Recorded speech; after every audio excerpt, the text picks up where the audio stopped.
এম্পিয়ারের যেহেতু এটার মধ্যে ফুল শট বলতে আমরা যদি আমার এম্পিয়ারটা পুরোপুরি 5 টানে তাহলে এটা ফুল শট, আর 5 থেকে যদি কম টানে তাহলে এটা হাফ শটের আওতায় চলে যায়। যেমন কমের ক্ষেত্রে এখানে কম বেশি হইতে পারে, 1 এম্পিয়ার হইতে পারে, হাফ এম্পিয়ার লিকেজ।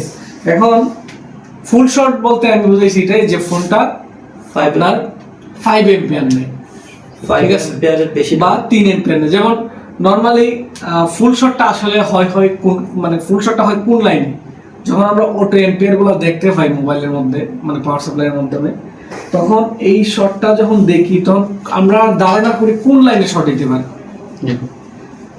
কারণ শর্ট হইলে তো ভোল্টেজের সাপ্লাই বন্ধ থাকে, ভোল্টেজ সাপ্লাই কি থাকে বন্ধ থাকে, তাইলে ফোনটা ডেড থাকে।